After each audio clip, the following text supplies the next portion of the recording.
हरे कृष्णा। कल हमने जो तृतीय अध्याय किया था, संपूर्ण किया था, उसमें हमने कथा सुनी थी कि किस प्रकार से जन्मय जी को उनतक जी ने उकसाया था कि वह ये सर्प यज्ञ करें ताकि तक्षक की आहुति दी जा सके। उसके अंदर महाभारत की कथा में तो हम ये पढ़ ही रहे हैं, श्रीमद् भागवत कथा में भी हमने पढ़ा था कि जन्मय जी ने इस प्रकार से यज्ञ किया था और उस यज्ञ में अपने आप सर्पों का आवाहन जब वो करते थे, स्वयं सर्प आ आके उस यज्ञ में गिरते थे। तो ये जो कथा बताई गई थी कि जन्मय जी को क्रोध तो था कि उनके पिता को तक्षक ने क्यों डसा, जबकि सत्य तो ये है कि उनके पिता को श्राप था कि तक्षक ही उन्हें डसेगा और जो नियति है वो तो होनी ही थी।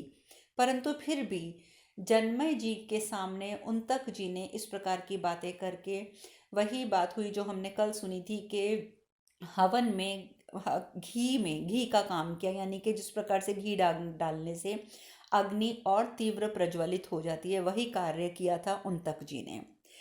तो इस प्रकार से हमने तीसरा अध्याय पूर्ण किया था और पौलम पर्व में हम प्रवेश करेंगे चौथे अध्याय में। और चौथा अध्याय जो है पुलोमा का, उसमें भी चौथे अध्याय में सिर्फ ये बताया गया है कि किस प्रकार से ऋषि शौनक जो हैं वो अपना आसन ग्रहण करते हैं और तब वो उग्र श्रवा जी से बात करते हैं। पांचवें अध्याय को हम शुरू करते हैं। इसमें शौनक जी कहते हैं, तात लोमहर्षण कुमार, पूर्व काल में आपके पिता ने सब पुराणों का अध्ययन किया था। क्या आपने भी उन सब का अध्ययन किया है? पुराणों में दिव्य कथाएं वर्णित हैं। परम बुद्धिमान राज ऋषियों और ब्रह्म ऋषियों के आदि वंश भी बताए गए हैं, जिनको पहले हम आपके पिता के मुख से सुन चुके हैं। सूत पुत्र उग्र श्रवा जी बोले, भृगुनंदन, वैशंपायन आदि श्रेष्ठ ब्राह्मणों और महात्मा द्विजरों ने पूर्व काल में जो पुराण भली भांति पढ़ा था और उन विद्वानों ने जिस प्रकार पुराण का वर्णन किया है वह सब मुझे ज्ञात है। मेरे पिता ने जिस पुराण विद्या का भली भांति अध्ययन किया था वह सब मैंने उन्हीं के मुख से पढ़ी और सुनी है। भृगुनंदन, आप पहले उस श्रेष्ठ भृगुवंश का वर्णन सुनिए जो देवता, इंद्र, ऋषि, मरुतगणों से पूजित हैं। महामुने, आपके इस अत्यंत दिव्य भार्गव वंश का मैं परिचय देता हूँ। यह परिचय अद्भुत एवं युक्ति युक्त तो होगा ही, पुराणों के आश्रय से भी संयुक्त होगा। हमने सुना है कि स्वयं भू ब्रह्मा जी ने वरुण के यज्ञ में महर्षि भगवान भृगु को अग्नि से उत्पन्न किया था। भृगु के अत्यंत प्रिय पुत्र च्यवन हुए, जिन्हें भार्गव भी कहते हैं। च्यवन के पुत्र हुए जिनका नाम था प्रमति, जो बहुत ही बड़े धर्मात्मा हुए। प्रमति के पुत्र धृताची नामक अप्सरा के गर्भ से रुरु नामक पुत्र का जन्म हुआ। रुरु के पुत्र हुए शुनक, जिनका जन्म प्रमद्वार के गर्भ से हुआ। शुनक वेदों में पारंगत विद्वान और धर्मात्मा थे। वे आपके पूर्व पितामह थे। वे तपस्वी, यशस्वी, शस्त्रज्ञ, ब्रह्मवेताओं में श्रेष्ठ थे। धर्मात्मा, सत्यवादी और मन इंद्रियों को वश में रखने वाले थे। उनका आहार विहार नियमित एवं परिमित था। शौनक जी बोले, सूतपुत्र, मैं पूछता हूँ कि महात्मा भार्गव का नाम च्यवन कैसे प्रसिद्ध हुआ? आप मुझे ये बताइए। उग्र श्रवा जी बोले, महामुनि, भृगु की पत्नी का नाम पुलोमा था। वह अपने पति की बहुत ही प्यारी थी। उनके उदर में भृगु जी के वीर्य से उत्पन्न गर्भ पल रहा था। भृगु वंश शिरोमणि पुलोमा यशस्वी भृगु की अनुकूल शील स्वभाव वाली धर्मपत्नी थी। उनकी कुक्षी में जब गर्भ के प्रकट होने पर एक समय धर्मात्माओं में श्रेष्ठ भृगु जी स्नान करने के लिए आश्रम से निकले। उस समय एक राक्षस जिसका नाम भी पुलोमा था उनके आश्रम आया। आश्रम में प्रवेश करते ही उसकी दृष्टि भृगु की पतिव्रता पत्नी पर पड़ी और वह कामदेव के वशीभूत होकर अपनी सुध बुध खो बैठा। सुंदरी पुलोमा ने उस राक्षस को अभ्यागत अतिथि मानकर वन के फल फूल आदि से उसका सत्कार किया। ब्राह्मण उस राक्षस वह राक्षस काम से पीड़ित हो रहा था। उस समय उसने वहां पुलोमा को अकेली देखकर बड़े हर्ष का अनुभव किया, क्योंकि वह सती साध्वी पुलोमा को हर ले जाना चाहता था। मन में उस शुभ लक्षणा सती के प्रति अपहरण की इच्छा रखकर वह प्रसन्नता पूर्वक खुशी से फूल उठा और मन ही मन बोला, मेरा तो काम बन गया। पवित्र मुस्कान वाली पुलोमा को पहले उस पुलोमा नामक राक्षस ने उसका वरण किया था, किंतु बाद में उसके पिता ने शस्त्र विधि के अनुसार महर्षि भृगु के साथ उसका विवाह कर दिया था। भृगुनंदन अपने पिता का ये अपराध राक्षस के हृदय में सदा कांटे सा कसकता रहता था, क्योंकि ये सती पुलोमा के पिता का वो अपराध मानता था। यही अच्छा मौका है, ऐसा विचार करके उसने उस समय पुलोमा को हर कर ले जाने का पक्का निश्चय कर लिया। इतने में ही राक्षस ने देखा अग्निहोत्र गृह में अग्निदेव प्रज्वलित हो रहे हैं। तब पुलोमा ने उस समय उस प्रज्वलित पावक से पूछा, अग्निदेव, मैं सत्य की शपथ लेकर पूछता हूँ, बताओ यह किसकी पत्नी है? पावक, तुम देवताओं के मुख हो, अतः मेरे पूछने पर ठीक ठीक बताओ। पहले तो मैंने ही इस सुंदरी को अपनी पत्नी बनाने के लिए इसका वरण किया था, किंतु बाद में असत्य व्यवहार के कारण इसके पिता ने भृगु के साथ इसका विवाह कर दिया था। यदि यह एकांत में मिली हुई सुंदरी भृगु की भार्या है तो वैसी बात सच सच बता दो, क्योंकि मैं इसे इस आश्रम से हर ले जाना चाहता हूँ। यह क्रोध आज मेरे हृदय को दग्ध सा कर रहा है। इस सुमध्य माँ को, जो पहले मेरी भार्या थी, भृगु ने अन्यायपूर्वक हड़प लिया है।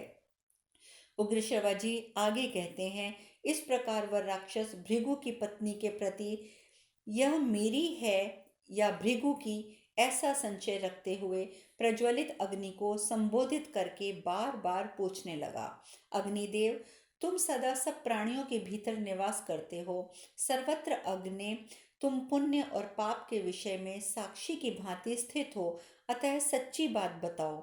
असत्य बर्ताव करने वाले भृगु ने पहले जो मेरी थी उस भार्या का अपहरण किया है। यदि यह वही है तो भी मुझे ठीक ठीक बता दो। सर्वज्ञ अग्निदेव, तुम्हारे मुख से बातें सुनकर मैं भृगु की इस भार्या को तुम्हारे देखते ही देखते इस आश्रम से हर कर ले जाऊंगा, इसलिए मुझसे सत्य बात कहो। उग्र श्रवाजी आगे बताते हैं, राक्षस की ये बात सुनकर ज्वालामयी 7 जीवाओं वाले अग्निदेव बहुत दुखी हुए। एक और वे झूठ से डरते थे तो दूसरी ओर भृगु के श्राप से। इसलिए वो धीरे से इस प्रकार बोले, दानव नंदन, इसमें संदेह नहीं है कि पहले तुम ही ने पुलोमा का वरण किया था, किंतु विधि पूर्वक मंत्रोच्चारण करते हुए इसके साथ तुमने विवाह नहीं किया था। पिता ने यह यशस्विनी पुलोमा भृगु को दे दी है। तुम्हारे वरण करने पर भी इसके महायशस्वी पिता तुम्हारे हाथों में इसे इसलिए नहीं देते थे कि उनके मन में तुमसे श्रेष्ठ वर मिल जाने का लोभ था। दानव, तदंतर महर्षि भृगु ने मुझे साक्षी बनाकर विदोक्त क्रिया द्वारा विधि पूर्वक इसका पाणी ग्रहण किया है। यह वही है, ऐसा मैं जानता हूँ। इस विषय में मैं झूठ नहीं बोल सकता दानव श्रेष्ठ। लोक में असत्य की कभी भी पूजा नहीं होती है। इस प्रकार श्री महाभारत आदि पर्व के अंतर्गत पुलोमा पर्व में पुलोमा अग्नि संवाद विषयक 5वां अध्याय पूर्ण होता है। आज जो हमने ये पुलोमा का संवाद सुना है, इसके बारे में मैं एक चीज़ बताना चाहती हूँ कि एक छोटी सी घटना थी कि पुलोमा जब बहुत छोटी बालिका थी, उस समय पर वो रो रही थी और वो किसी भी प्रकार से चुप नहीं हो रही थी। तो उनके रोने से उनको चुप कराने के लिए उनके पिता ने उनको डराते हुए इतना कह दिया, हे राक्षस, ये रो रही है, ये कन्या किसी प्रकार से चुप नहीं हो रही है, तू इसे पकड़ ले और ले जा। और उस समय उस घर में, यानी कि ऋषि के घर में, पुलोमा राक्षस पहले से ही छिपा हुआ बैठा था और उसने मन ही मन वर्ण कर लिया था कि ये लड़की, यानी कि ये जो कन्या है, अर्थात ये जो पुलोमा है, ये मेरी ही भार्या होगी, मेरी ही पत्नी होगी। और सिर्फ बात इतनी सी थी। और इसका अभिप्राय ये भी हम समझ सकते हैं कि ये भी निकलता है कि हम लोग बच्चों को कभी भी डांट कर कुछ भी कह देते हैं, परंतु हंसी में, खेल में या डांटने डपटने में हमें कभी भी इस प्रकार के अनुचित वाक्यों का प्रयोग नहीं करना चाहिए। और कभी भी जो नाम राक्षसों के लिए प्रचलित हैं, वो नाम भी कभी हमें अपने बच्चों के नहीं रखने चाहिए। अब हम छठे अध्याय की ओर अग्रसर होते हैं। उग्रशर्वा जी कहते हैं, ब्राह्मण, अग्नि का ये वचन सुनकर उस राक्षस ने वराह का रूप धारण करके मन और वायु के समान वेग से उसका अपहरण किया। भृगुवंश शिरोमणि उस समय वह गर्भ जो अपनी माता की कुक्षी में निवास कर रहा था, अत्यंत रोष के कारण योग बल से माता के उदर में च्युत होकर बाहर निकल आया। च्युत होने के कारण ही उसका नाम च्यवन हुआ। माता के उदर से च्युत होकर गिरे हुए उस सूर्य के समान तेजस्वी गर्भ को देखते ही उस राक्षस पुलोमा को छोड़कर गिर पड़ा और तत्काल जलकर भस्म हो गया। और उसी समय पुलोमा भी दुख से मूर्छित हो गई और किसी तरह संभलकर भृगु कुल को आनंदित करने वाले अपने पुत्र भार्गव च्यवन को गोद में लेकर ब्रह्मा जी के पास चली गई। संपूर्ण लोकों के पितामह ब्रह्मा जी ने स्वयं भृगु की उस पतिव्रता पत्नी को रोती और नेत्रों में आंसू बहाती हुए देखा। तब पितामह भगवान ब्रह्मा ने अपनी पुत्र वधू को सांत्वना दी, उसे धीरज बंधाया। उसके आंसुओं की बूंदों से एक बहुत बड़ी नदी प्रकट हो गई। वह नदी तपस्वी भृगु की पत्नी के मार्ग को आप्लावित किए हुए थी। उस समय लोक पितामह भगवान ब्रह्मा ने पुलोमा के मार्ग का अनुसरण करने वाली उस नदी को देखकर उसका नाम वधूसरा रख दिया, जो च्यवन के आश्रम के पास प्रवाहित होती है। इस प्रकार भृगुपुत्र प्रतापी च्यवन का जन्म हुआ। तदंतर पिता भृगु ने अपने पुत्र च्यवन तथा पत्नी पुलोमा को देखा और सब बातें जानकर उन्होंने अपनी भार्या पुलोमा से कुपित होकर पूछा, कल्याणी, तुम्हें हर लेने की इच्छा से आए हुए उस राक्षस को किसने तुम्हें परिचय दे दिया था, तुम्हारा परिचय दे दिया था? मनोहर मुस्कान वाली मेरी पत्नी, तुम पुलोमा को वह राक्षस क्या जानता नहीं था? प्रिय, ठीक ठीक बताओ। आज मैं कुपित होकर अपने उस अपराधी को शाप देना चाहता हूँ। कौन मेरे शाप से नहीं डरता है, जिसके द्वारा ये अपराध हुआ है? पुलोमा बोली, भगवान, अग्निदेव ने उस राक्षस को मेरा परिचय दे दिया। इससे कुर्री की भांति विलाप करती हुई मुझ अबला को वह राक्षस उठा ले गया। आपके इस पुत्र के तेज से मैं उस राक्षस के चंगुल से छूट सकी हूँ। राक्षस मुझे छोड़कर गिरा और जलकर भस्म हो गया। उग्रश्रवा जी कहते हैं, पुलोमा का ये वचन सुनकर परम क्रोधी महर्षि भृगु का क्रोध और भी बढ़ गया और उन्होंने अग्निदेव को शाप दे दिया, तुम सर्वभक्षी हो जाओगे। और इस प्रकार महाभारत आदि पर्व के अंतर्गत पुलोमा पर्व में अग्नि शाप विषय छठा अध्याय भी पूर्ण हुआ। सातवें अध्याय में उग्रश्रवा जी कहते हैं, महर्षि भृगु के श्राप देने पर अग्निदेव ने कुपित होकर यह बात कही थी, ब्राह्मण, तुमने मुझे शाप देने का दुस्साहसपूर्ण कार्य क्यों किया? मैं सदा धर्म के लिए प्रयत्नशील रहता हूँ, सत्य एवं पक्षपात शून्य वचन बोलता हूँ। अतः उस राक्षस के पूछने पर यदि मैंने सच्ची बात कह दी तो इसमें मेरा क्या अपराध है? जो साक्षी किसी बात को ठीक ठीक जानते हुए भी पूछने पर कुछ न कुछ कह देता है, झूठ बोलता है, वह अपने कुल में पहले और पीछे की 7 पीढ़ियों का नाश करता है, उन्हें नरक में ढकेलता है। इस प्रकार जो क्या जो किसी कार्य के वास्तविक रहस्य का ज्ञाता है, वह उसके पूछने पर यदि जानते हुए भी नहीं बतलाता, मौन रह जाता है, तो वह भी उसी पाप में लिप्त होता है, इसमें कोई संशय नहीं है। मैं भी तुम्हें शाप देने की शक्ति रखता हूँ, तो भी मैं नहीं दूंगा, क्योंकि ब्राह्मण मेरे लिए मान्य है। ब्राह्मण, यद्यपि तुम सब कुछ जानते थे, तथापि मैं तुम्हें जो बताने जा रहा हूँ उसे ध्यान देकर सुनो। मैं योग सिद्धि के बल पर अपने आप को अनेकों रूपों में प्रकट करके गार्यपथ और दक्षिणा अग्नि आदि मूर्तियों में नित्य किए जाने वाले अग्निहोत्रों में, अनेक व्यक्तियों द्वारा संचालित सत्रों में, गर्भधान आदि क्रियाओं में, ज्योतिष्ठोम आदि यज्ञों में सदा निवास करता हूँ। मुझ में वेदोक्त विधि से जिस भविष्य की आहुति दी जाती है, उसके द्वारा निश्चय ही देवता और पितृगण तृप्त होते हैं। जल ही देवता है, जल ही पितृगण है।